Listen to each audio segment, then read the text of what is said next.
From reckless gun ownership to straight-up attempted murder, these are all the reasons Homer and Marge should consider getting a divorce. First up, the Cartridge family, an episode in which Homer's total lack of responsibility pushes Marge to take action. After Springfield devolves into chaos following a soccer riot, which is probably pretty common in Springfield, Homer decides a firearm is the best way to protect his family. Close your eyes, Marge. I've got a surprise for you.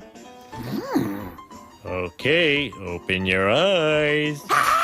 Marge, of course, is horrified, but Homer doesn't care. He sees the gun as his right and, frankly, as a cool new toy. That's where the trouble really starts. Although, let's be honest here, Homer doesn't need a gun to start trouble. Marge's discomfort with the gun is obvious from the get-go. She's not swayed even when Homer drags her to a National Rifle Association meeting to convince her otherwise. Homer, you can't join up with these gun nuts. Oh, come on, be fair, Marge. For once in your life, be fair. Homer, of course, can't resist treating the gun irresponsibly, using it to retrieve items from high shelves, shoot dinner plates, and more. It's all fun and games until a near miss at the dinner table pushes Marge to her limit. She begs Homer to get rid of the gun, and he promises he will, but then just hides it in the fridge, which is really the most responsible Homer's ever been. Things hit a boiling point when Bart and Milhouse find the gun and start playing a dangerous game in the kitchen. Marge walks in just in time to stop them, furious at Homer for breaking his promise. Of all the terrible things you've ever done in your life, this is the worst, the most despicable. But Marge, I swear to you, I never thought you'd find out. She gives him an ultimatum. Either the gun goes or she and the kids do. Homer, in typical Homer fashion, doesn't take her seriously until Marge packs up the kids and leaves for a motel and hopefully a lawyer's office. Left to stew on his own, Homer doubles down on his recklessness, even hosting an NRA meeting at home. But when his irresponsible behavior shocks even the NRA members, they kick him out. Only then does it start to sink in just how much he's lost, and just as importantly, how little he's gained from his selfishness. Homer shows up at the motel to make amends, claiming he's finally ditched the gun. Marge is skeptical, but they start to reconcile, because if there's one thing to be said about Marge, she has no spine. That piece is short-lived. Snake shows up at the motel to rob the place, and Homer naturally whips out the gun he promised to throw away, proving he lied to her face again. While he foils the robbery, Marge is furious. Homer, in a rare moment of honesty, admits the gun makes him feel powerful, but agrees to give it up for good. I felt this incredible surge of power, like God must feel when he's holding a gun.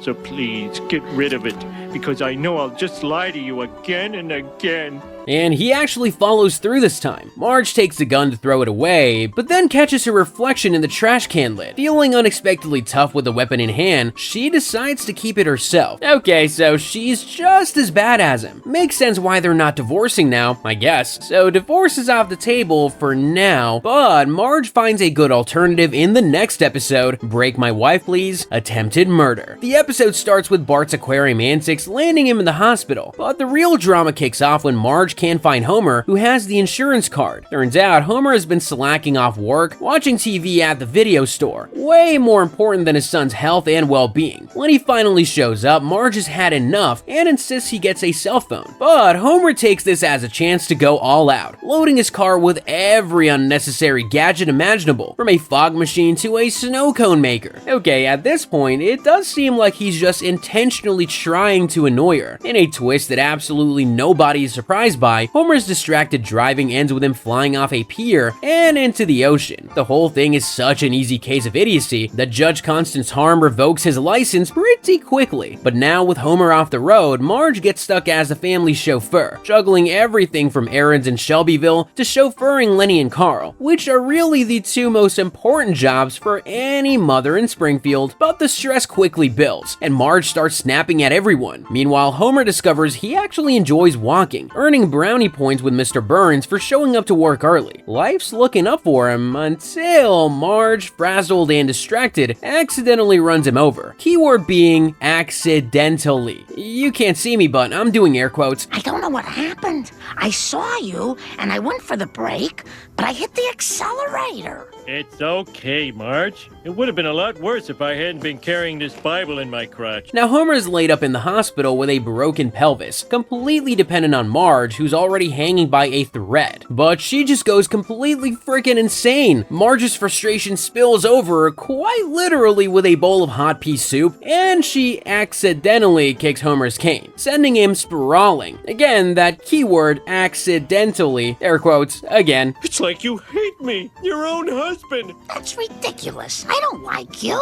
I mean, hate you, I hate you. It's clear they've hit rock bottom. Now the choice is divorce or murder, but they decide to just go somewhere in the middle. So they head to marriage counseling, but things only get worse when Homer's list of important people turns out to be just variations of his own name. You know, Marge's psychotic breakdown is all starting to make a lot of sense. Marge walks out, leaving Homer with a mission: do something unselfish to win her back. His grand gesture, hosting a barbecue for Marge and inviting the entire town, except of course the Flanders family. Nobody wants them. When Marge arrives, she's greeted with a heartfelt duet from Homer and Jackson Brown. She's touched, and just like that, all is forgiven, because again, no spine. The episode ends with Homer turning on the sprinklers to clear the backyard for some alone time with Marge. Sure, he never gets his license or car back, but hey, their marriage survives another day, barely. Well, at least they actually get back together at the end, but then when others divorce, Marge and Homer find themselves spiraling into a similar crisis. This is a Milhouse divided. The episode kicks off with Marge fed up during yet another TV dinner night. Homer's licking plates, Bart's in his underwear. It's the kind of everyday mess that Marge hates. And worth remembering that she could always just, leave and start a new life, but effort. So Marge feels compelled to throw a fancy dinner party, hoping to shake up their humdrum routine. But Homer's not thrilled, especially since their parties always go sideways. Well, yeah, any wonder who makes that happen? So they get the house ready and invite a bunch of families, including the Flanders, the Lovejoys, and the Van Hootens. And let me just say, it's nice to see the Flanders is actually invited to something for once. Happy neighborinos. Everything's fine until Kirk and Luann Van Houten start sniping at each other. Well, it's no wonder I can't draw dignity.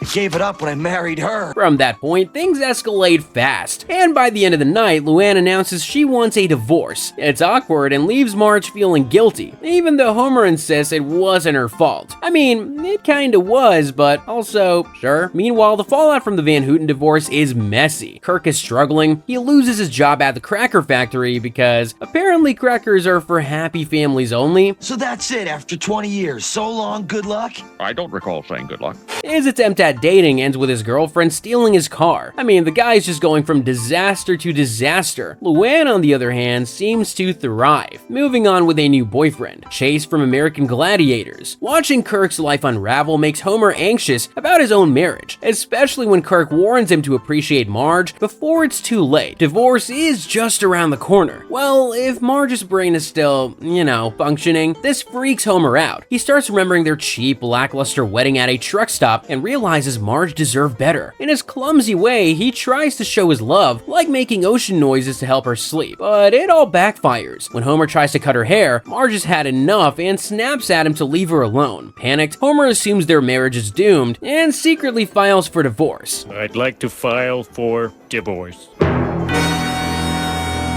These things happen, $8.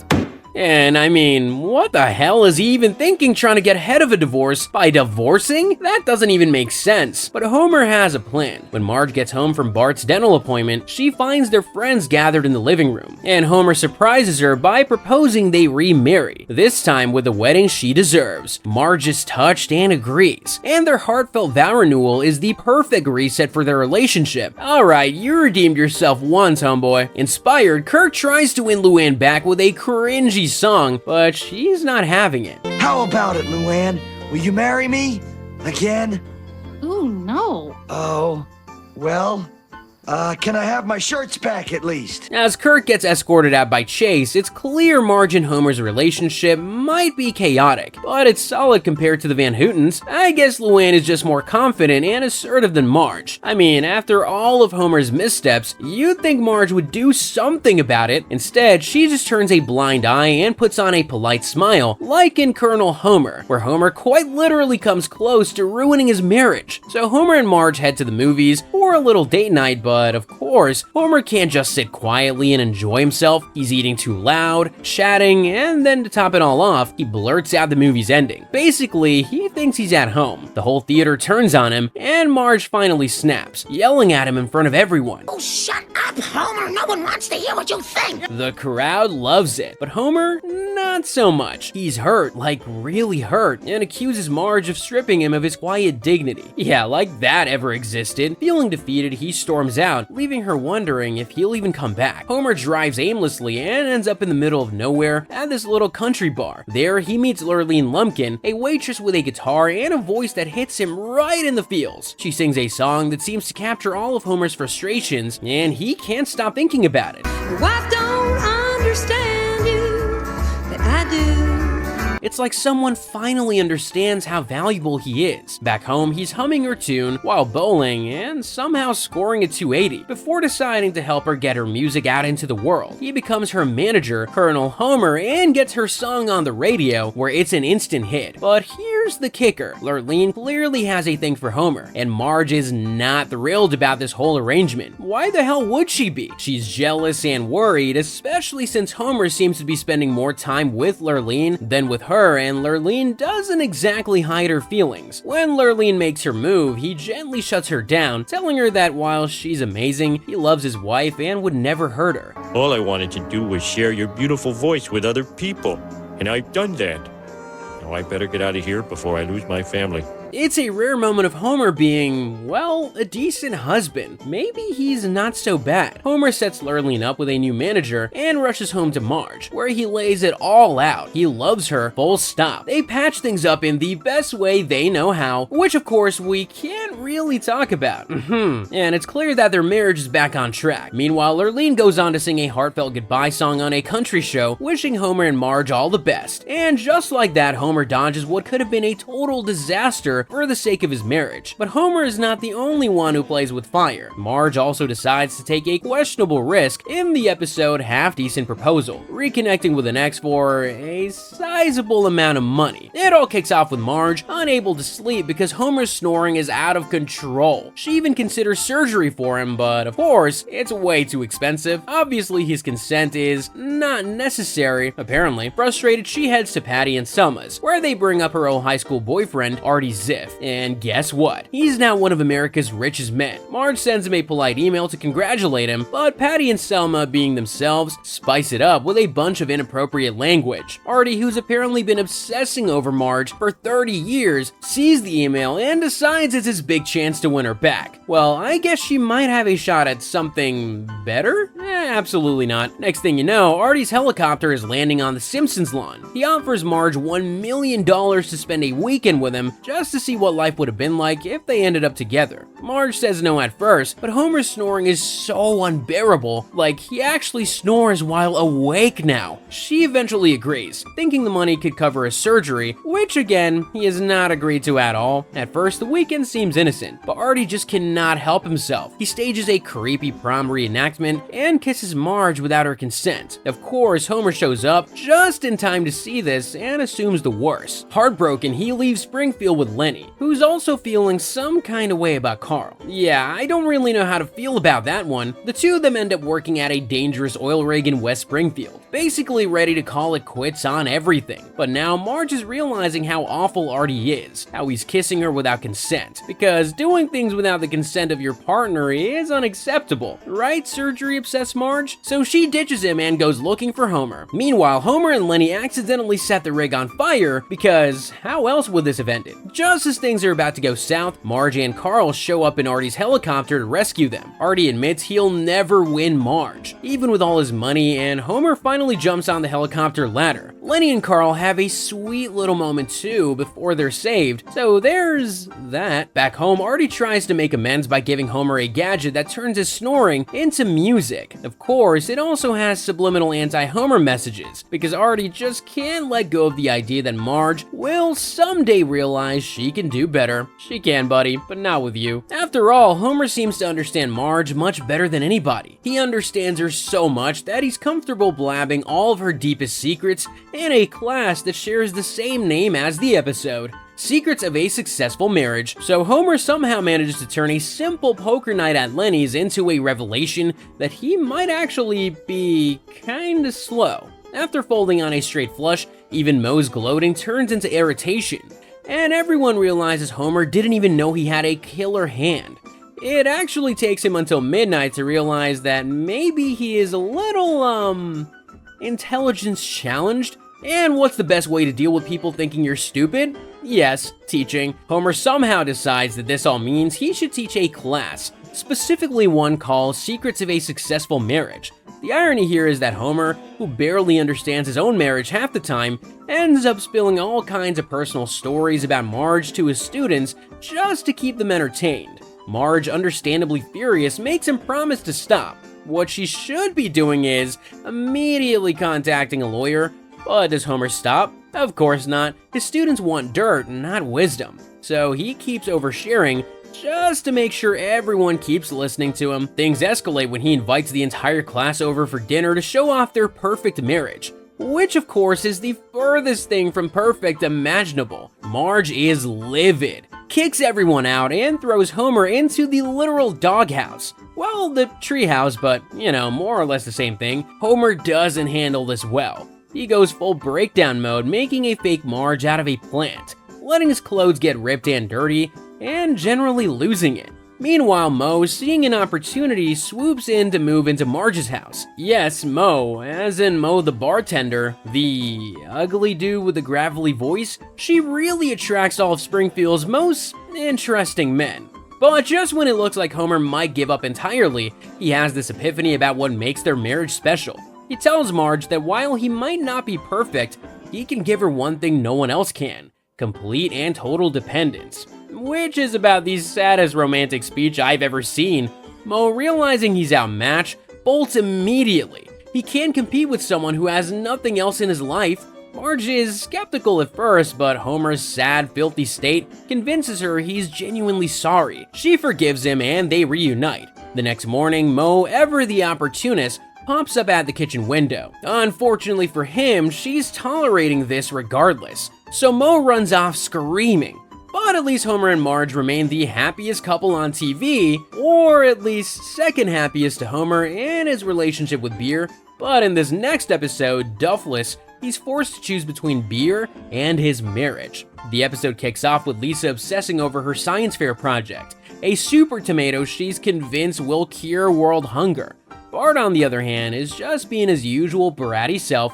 His original project involves trying to get Santa's little helper to smoke cigarettes, until Marge shuts that down. So I guess she gets some parenting points in today's video. Meanwhile, Homer and Barney hit the Duff Brewery for some research, which ends with Homer getting his license suspended after an unlucky run-in with the cops.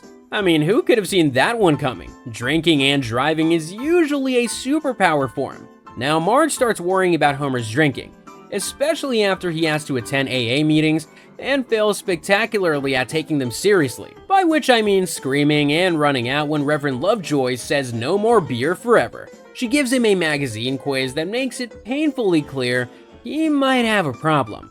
Well, a problem that isn't anything to do with his marriage. Marge asks him to give up beer for a month, and though Homer has a meltdown at first, he agrees. What follows is Homer realizing just how much beer shaped his world, from making baseball tolerable to convincing him beer ads are real life.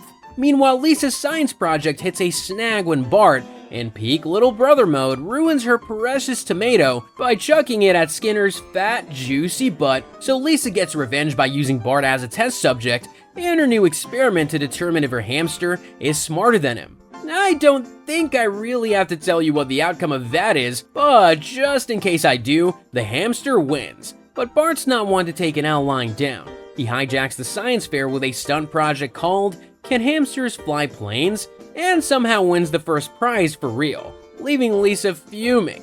Although, let's be real, that is a better experiment. But back to Homer and Marge. While Homer's month of sobriety is a struggle, I mean, he even tried to suck beer-soaked dirt at a stadium, he also starts noticing some perks, like a shrinking beer belly and extra cash. Marge is thrilled he made it the whole month, but when Homer runs to Moe's the second the month is up, she's less than impressed. Turns out he hasn't really learned anything.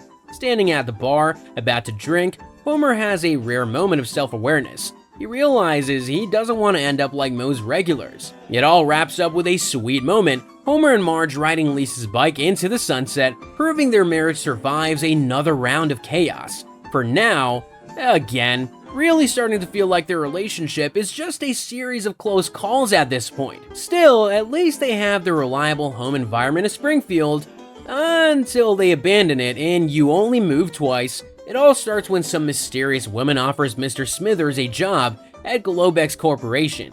He says no, but of course, when she later asks Homer, he's all in. I mean, why not? The Simpsons pack up and move to the super sleek town of Cypress Creek, and things seem perfect at first. Actually, better than perfect. Homer meets his new boss, Hank Scorpio, who's basically the friendliest, most charming guy ever. Sure, he's an evil genius plotting world domination, but Homer? Totally clueless and just loving his new stress-free job. He doesn't have to worry about anything and can use all the vending machines he wants. The problem is, while Homer's thriving, the rest of the family is kind of falling apart. Marge, who's used to constant chaos at home, has nothing to do in their new automated house. It's so low maintenance, she spends her days drinking wine just to kill time. That's it. That's her entire subplot in this episode. Bart gets put in a remedial class because the school thinks not knowing cursive and fractions makes him special needs. Meanwhile, Lisa's having a rough time too. She's allergic to literally everything in Cypress Creek, which sucks because it looks so cute and Disney-ish. One night, the family sits Homer down and tells him they're miserable and want to move back to Springfield. Homer is torn. He finally has a job he loves with a boss who actually cares about his dreams, as ridiculous as they are. He goes to Scorpio for advice, but their talk gets interrupted because, surprise, the government is attacking Hank's fortress. It's total chaos, with Scorpio casually fighting off secret agents while still making time to tell Homer to do what's right for his family.